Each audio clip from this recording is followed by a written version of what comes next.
All right, good morning, everyone. Here we are, pre-training Thursdays. We got a cool topic on hand today. It's going to encompass how to add WIP to existing invoices, but that's just an answer to kind of a bigger problem that we're going to be discussing as well, which is going to be kind of the write-off idea, how to incorporate adjusting invoices when you're running billing utilization reports, what to keep in mind with that type of stuff. And that all comes back to how to add WIP to existing invoices. So hopefully you guys are ready for some good information today. Here's a couple of the points that we're going to be talking about: how to accomplish write-offs, why shouldn't I use discounts or credit memos, writing off to the staff versus writing off to the firm, and then of course the actual process of adding WIP to existing invoices. So as you can see, they're all kind of related, and I'm going to give you some reasons and some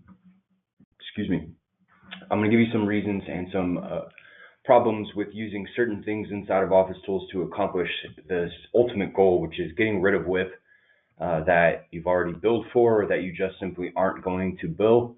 That always seems to come back to bite people in the butt. So we want to make sure that we give you guys good options and that we've thought it all the way through to the reporting side. Some people stop at how does it look for the client, and they don't think of how it's going to look for them on reports. So we're going to give you guys some good information on how to make sure that you're accomplishing the best solution for your client, but also more importantly, for your reporting outside of OfficeTools. So these are the couple points that we're going to be talking about today. If you guys do have any other questions, you guys know how to get a hold of us, abacusnext.com/support. You can take a look at the resources that are available there. You can also head to abacusnext.com/webinars, as you guys probably already know. Take a look and see what is upcoming as far as our webinar schedule. You can also go there to see all of the past webinars. So if you want to access the topic that we've already discussed, please feel free to jump onto that and take a look and see what we have on hand. That's a good resource for staff members or new people that are coming on board.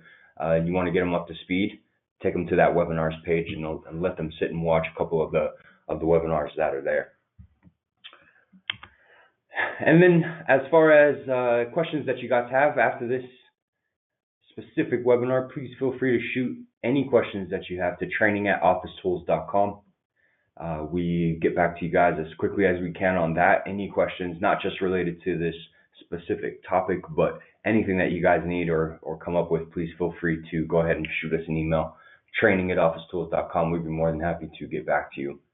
As far as today's session, there is a questions section inside this webinar. If you have questions during this specific presentation, please feel free to go ahead and type those in, and towards the end I'll get to the questions that are being asked, just to make sure that this is as comprehensive as possible. So please feel free to type those in, and I'll get to those questions that are asked towards the end, and we'll kind of work from there. That's all I have for you guys as far as the slideshow is concerned. So now we're going to go ahead and jump into the actual program here and get to know a couple of the things that we have. So first of all, our first topic is how to accomplish write-offs. And because adding WIP to existing invoices is typically a solution to accomplishing write-offs, that's why we're starting with this. I want to make sure that you guys are familiar with all of the different ways that write-offs can happen and how they affect certain reporting. So in a nutshell, there are basically 4 different ways of accomplishing a quote-unquote write-off. Now, in certain instances, this could be a write-down. This could just be an adjustment to the amount owed. We're not talking about write-offs in the true sense of the word, meaning I take something and I write it down to 0 and make sure that it's written off. This is just saying getting rid of it or zeroing it out. That's our idea behind write-offs inside of OfficeTools. So there are 4 different things that you can use to accomplish a write-off. Number 1 is a credit memo. Number 2 is a discount. Number 3 is an adjustment, and number 4 is an override. And so each of those affect the program a little bit differently, and each of them can be accomplished pretty easily. But what we want to think of and what we're going to keep in mind throughout each of the topics that we discussed today is our billing utilization report. If you guys aren't familiar with that report, I recommend highly that you guys get familiar with it, because it's going to show you, based on the time that you're tracking and what you're invoicing, the percentage of the amount of WIP that you're generating that you're actually billing to the client. It's not a profit report because it's not based on collections, nor is it based on cost. This is just basically telling you the return on time that you're tracking when you're invoicing. How much are you actually able to generate in AR versus what you had in the WIP? Okay. So in OfficeTools, the utilization report is showing you that, and it'll be a percentage. And we'll get to that report a little bit later. I'll show you a little preview of it. All right. But credit memos, discounts, adjustments, and overrides. Those are basically the three different ways of getting a write-off to happen inside of OfficeTools. Now, some of you guys may have seen under the invoices section of OfficeTools an invoice of yours that gets into a write-off status. The write-off status can only happen one way, and honestly, it's probably not the best way of accomplishing a write-off. So the write-off status on the invoicing screen happens when you apply a credit memo to the remaining balance of an invoice. And if you guys aren't sure, you can create a credit memo under the payment section by clicking on the plus sign and hitting the option here that says create new credit memo. So if I do this and I create a new credit memo, and then I put in here that we're going to charge, or we're going to put in here a $750 amount, and we're going to apply that credit to our outstanding invoice here. Close that down. We go over to the invoices section and we refresh this. One, you'll notice it's gone. If we go to view paid invoices, you'll see that that invoice is now in a write-off status. Okay. So just to illustrate, right, this isn't how to create credit memos or how to apply them to the invoices. That's not what this webinar is about, but you can see that this actually sends it to a write-off status. So how did that affect your utilization reports, right? Billing utilization, or even staff utilization? Well, ultimately it didn't. And why didn't it? Because we didn't actually change the amount that we invoiced. The total was still $750. We simply created a credit memo to pay the invoice for the client. Hence why credit memos are located under the payment section. That's kind of how they're tracked within OfficeTools, is like a payment. Obviously, it doesn't actually track as revenue, but it does treat the invoice as though it was completely billed out at $750. So if we open up this invoice and we view their associated time cards, you'll see that as far as utilization is concerned, you can see these green icons right there. That invoice still took a write-up. Even though we completely wrote it off, when we run the utilization report for the client or for the staff, it's going to look like this client was positive. We took a write-up on this. Okay. So use that sparingly and understand that it's not going to affect that utilization report. So you got to keep that in mind when you're doing this. It's not always about doing it the way that we think it should be done. Sometimes it's about doing it the way that we want it to come out as in the end game. Do we want to be able to report on this correctly? Right? And sometimes credit memos might be the perfect solution. Maybe you don't want it to affect utilization because maybe it was a trades of services or something like that, and you need to use a credit memo. Just as long as you understand what the credit memo is going to do in this example. So if we're trying to get rid of WIP and we just bill the extra WIP that we have in there that we're not going to invoice directly to the client, and then we use a credit memo to write it off down to zero, just understand that as far as AR is concerned, as far as utilization is concerned, when you build that new WIP and you use that credit memo, it did not affect utilization, right? So it didn't look like it was wrote off. What it looks like is that you billed it and paid it for the client. Again, leading us back to adding WIP to existing invoices. So that's kind of the idea behind this. Now I'm going to jump back to the payment section really quickly here, and I'm going to go ahead and delete our credit memo out of OfficeTools here, just so we don't have to come back to it. And we'll go to our invoices section here. We'll refresh, and then we'll go ahead and hide the paid invoices. Right. So that's your credit memos. Now, you have another thing that a lot of people use. It's very common, especially to accomplish this write-off idea, and that is using the discount field on the invoice to lower how much the client owes, or effectively write off and show the client. So this is a big one that comes up a lot because most people don't want to change their invoice totals, right? When you guys are looking at your invoice and you want to tell the client that you've written off $200 off this invoice, well, you want them to see it, right? And you don't want OfficeTools to change the billed amount so that it just looks like you billed them $550. So you accomplish that by putting into the discount field a $200 section there, negative amount.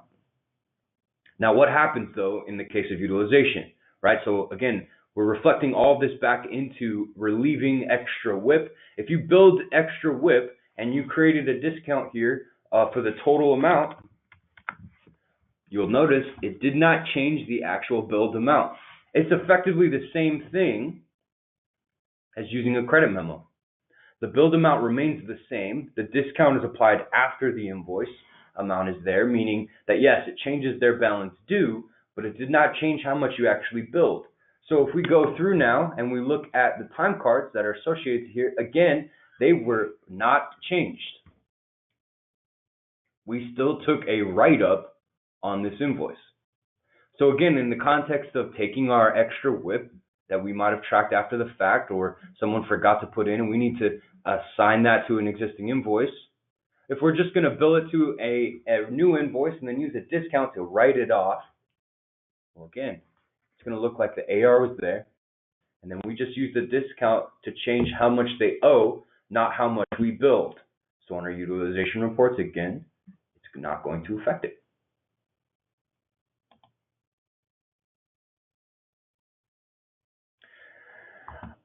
So next that we have inside of here is what we call, we'll say, overrides. So overrides inside of OfficeTools are very specific as far as this is concerned. And it has to do with when you adjust the amount of the invoice, but you do not want to adjust the amount of the time. So let's just say I go ahead and fill out these 3 time entries. We click invoice now, right? So these are my extra time entries that I want to get rid of. And let's just say I write this down to 0. Okay. You'll notice that there's a pop-up here. Now, some of you guys may not get this pop-up because it's typically turned on automatically to apportion, but it's going to ask you at this point, would you like to apportion the time cards? Now, when we're talking overrides, overrides means that we changed the amount, but we didn't change it on the time card level. We just changed it on the invoice level. So what we would do here is if it says, do you want to apportion the time cards, we would click no. Well, our amount still changes to 0, but inside of our time card section, there's no adjustment. So in the context of relieving this WIP, let's just say, for example, that I wanted to associate this time to an invoice, but I didn't want it to affect the staff members who were involved, but I needed to write it off.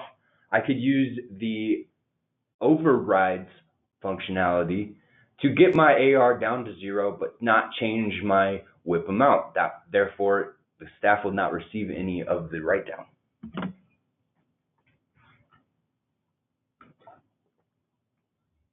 That one's pretty straightforward. Again, most of you guys probably won't have that pop up because the option is typically turned on to automatically apportion time cards when adjusting the invoice.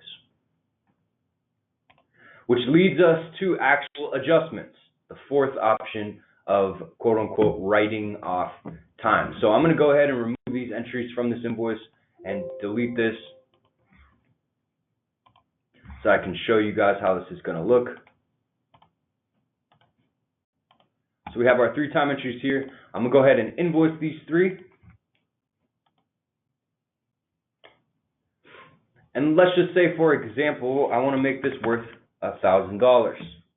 And we get this option that says, do you want to apportion time cards again? Or if you don't get the prompt, it already did this. So when I click yes, what we notice, if we go and look at the time was now adjusted. And this is our ultimate goal when it comes to adding WIP to existing invoices. This is what we wanted to do. We wanted to change the amount. We wanted to adjust the time. That way, when we go run our utilization report, we can see what happened during this invoice. The other methods are good in certain examples, but they take away from your ultimate productivity when it comes to running that utilization report and being able to see which clients you're actually being able to make money on. So we want it to look like this. When we make a positive or a negative change to the invoice total, we should do it directly to the invoice override section or invoice amount. Okay. That way it goes through and changes and writes up or writes down the invoice, the actual time cards on the invoice. And that gets us all the way through to the billing utilization report, which is what we have to keep in mind while we talk about all of this. And ultimately, when it really boils down to it, those are the 4 methods of accomplishing a quote-unquote write-off. We have our credit memos, we have our discounts, we have our adjustments, and we have our overrides. Adjustments being the best option, this option on screen, for reporting. Again, remember, we're not talking about how it's facing the client. We're talking about how you're going to be able to get the information out of OfficeTools. You can always type in information in the notes section of an invoice to specify how much the invoice was adjusted by the discount you gave them. Right? You can always do that. You don't need to have it in the discount field or use a credit memo or any of that. You can just simply type it in. That way you get what you need out of reporting. So just keep that in mind when it comes to the 4 methods.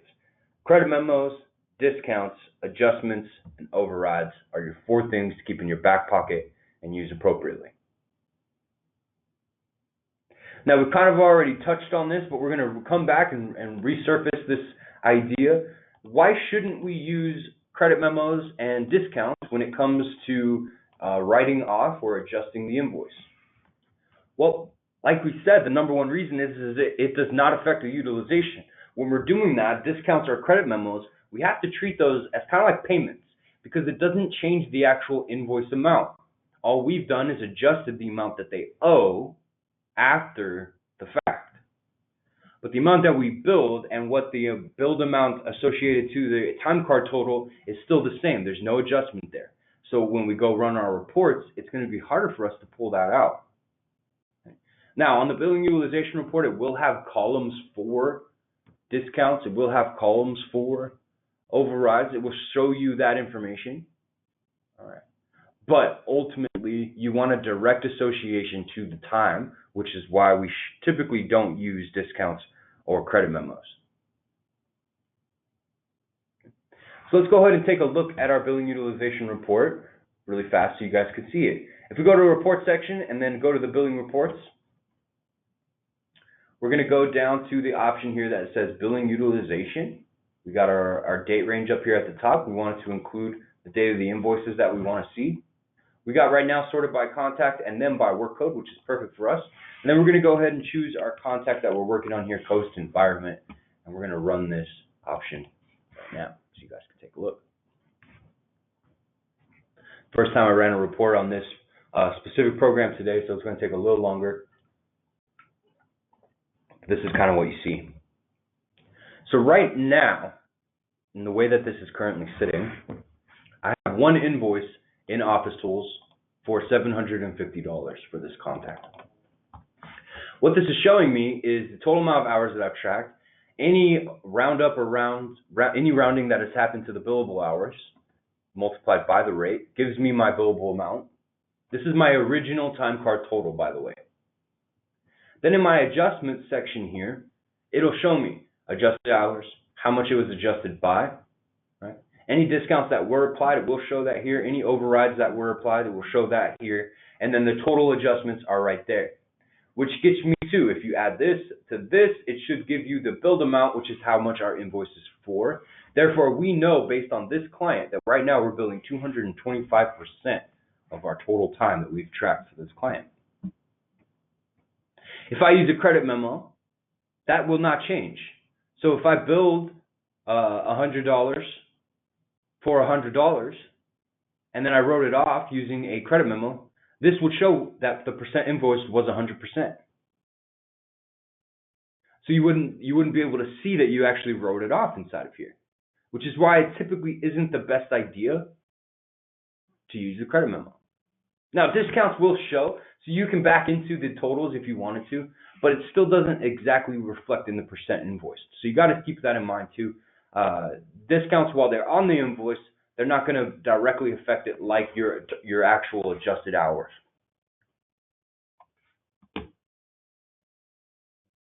This is the report that you can go down if you run for a whole year. look at each client and see, all right, yeah, this client we're billing $225. This client we're billing 50% of the time that we track. We either need to increase their fees or we need to go ahead and cut them as a client, right? Just to be cut and dry. That's the type of information you can get from this report, right? So just keep that in mind. You want to make sure that, one, you know how to get the information, and two, you know the consequences of what you do inside of OfficeTools and how it's going to affect certain reports.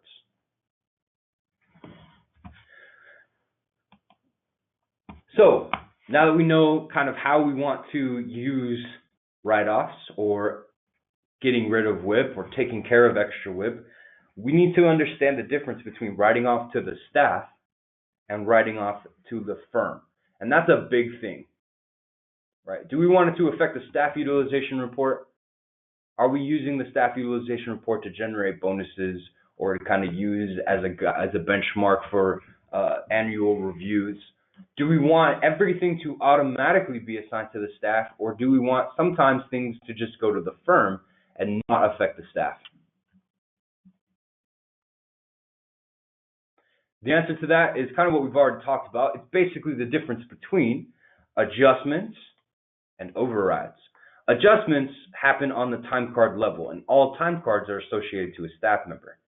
Therefore, when you use an adjustment, it's going to affect the staff. Overrides happen on the invoice level, and it doesn't actually change the time. Therefore, that write-up or write-down is going to the firm. And we've talked about the difference between that. When you're creating an invoice using time, you're going to receive an option when you change the amount of that invoice. So we'll say $1,500 there. If you want to apportion the time cards. If you do that, that is called an adjustment. If you click yes here, you've adjusted the time, meaning that the write-up or write-down is now associated not only to the client, but also to the staff members. So you have to keep that in mind if you click yes here. If you click no, then the invoice obviously changes as far as how much the amount billed is, but it did not affect the time cards, therefore it did not affect the staff member involved. So this is the direct difference between writing off to the staff, yes, and writing off to the firm, no. And we're using write off, but this could be write up, right? This could just be write down. It's any sort of adjustment or override that's happening, positively or negatively. Do I want it to put it to the staff member? Yes. Do I want to put it to the firm? No. So if I click yes, just to show you guys one more time, and go in and take a look at the time cards, you can see that that's negatively adjusted. If we clear that out, we do it one more time, 1,500. And we click no, and we go in here, you'll notice that the adjustments, well, I haven't done this correctly at this point, but let me go ahead and remove the time from here.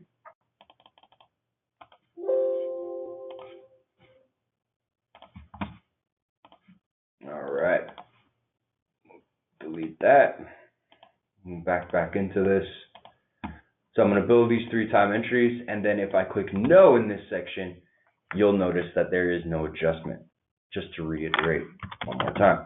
So if I click no on that, then if I go in here and look at this, no adjustment has been made. So technically, my time card amount is still $1,833.33, but my invoice amount, as you can see down there, is going to be still $1,500.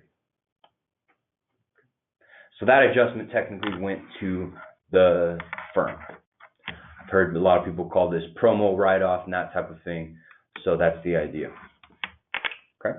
So now let's get to the ultimate point of this webinar, which is how do we attach time that maybe was tracked after an invoice was created directly to that invoice. And this should help you with when you have time not having to write it off.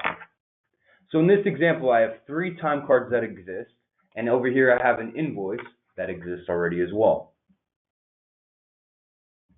If I'm looking to get rid of that time because I've already billed for it, that's what the $750 is.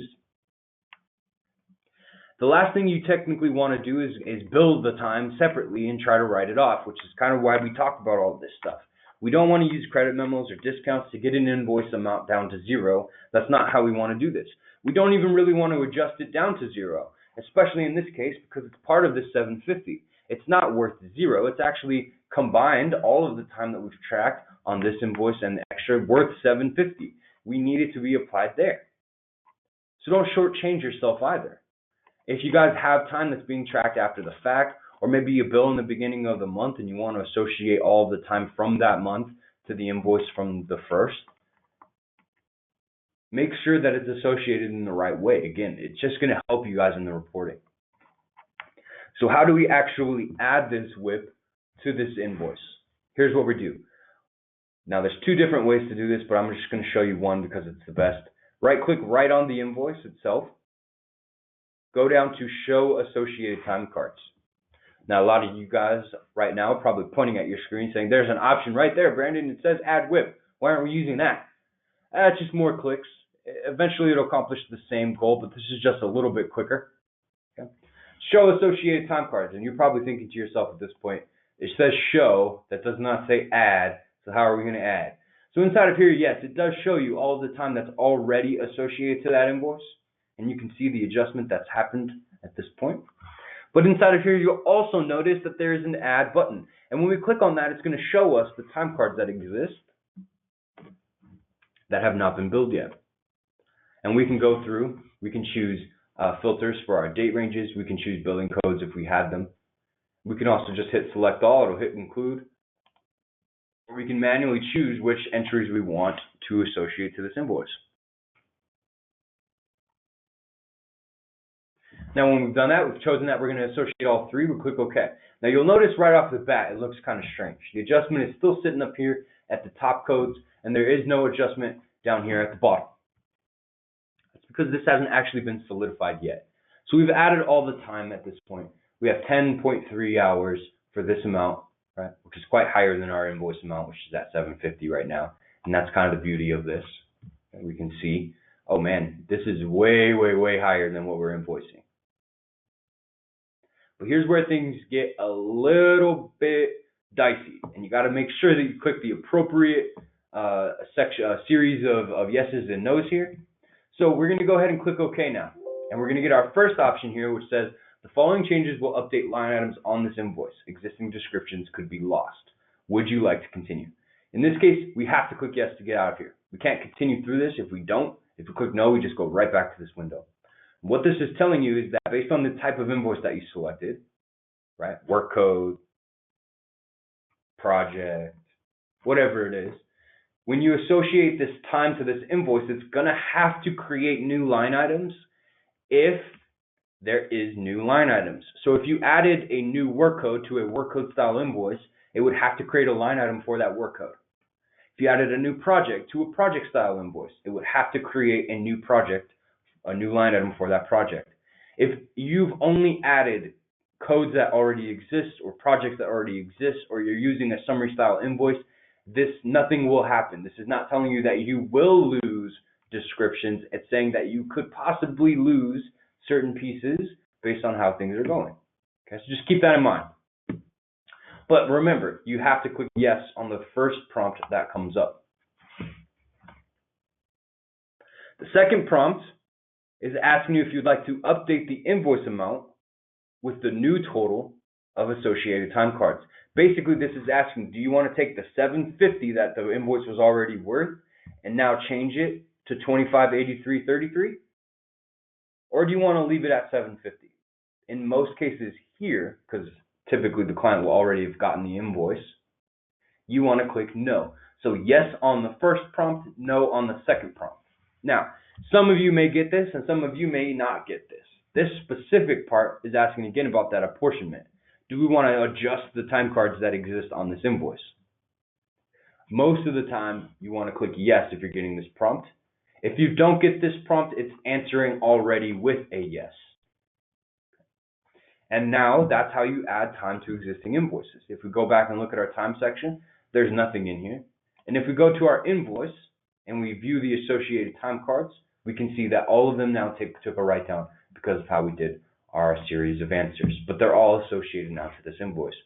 So when you have time that's being created, or plugged in after your invoice date and you want to associate to an existing invoice to get the proper write-off / write-down, then you're going to right-click on the invoice, go to Show Associated Time Cards, answer your prompts yes, no, and then possibly a yes again, and then that should get you to the point where you have a proper invoice amount and a proper utilization report at the end.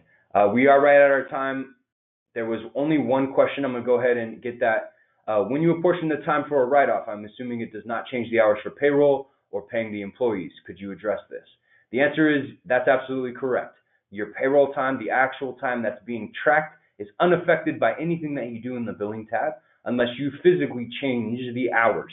But everything that I've showed you today is not changing the actual time. So when you run your timesheets for that staff member, it will show you exactly what they tracked originally. All right. Thank you guys so much for attending today's webinar. I appreciate it. Any questions that you guys have, please go ahead and email us training@officetools.com. We'll be more than happy to get back to you. Take a look at the upcoming webinar schedule, abacusnext.com/webinars, and we should be good to go. Thank you guys.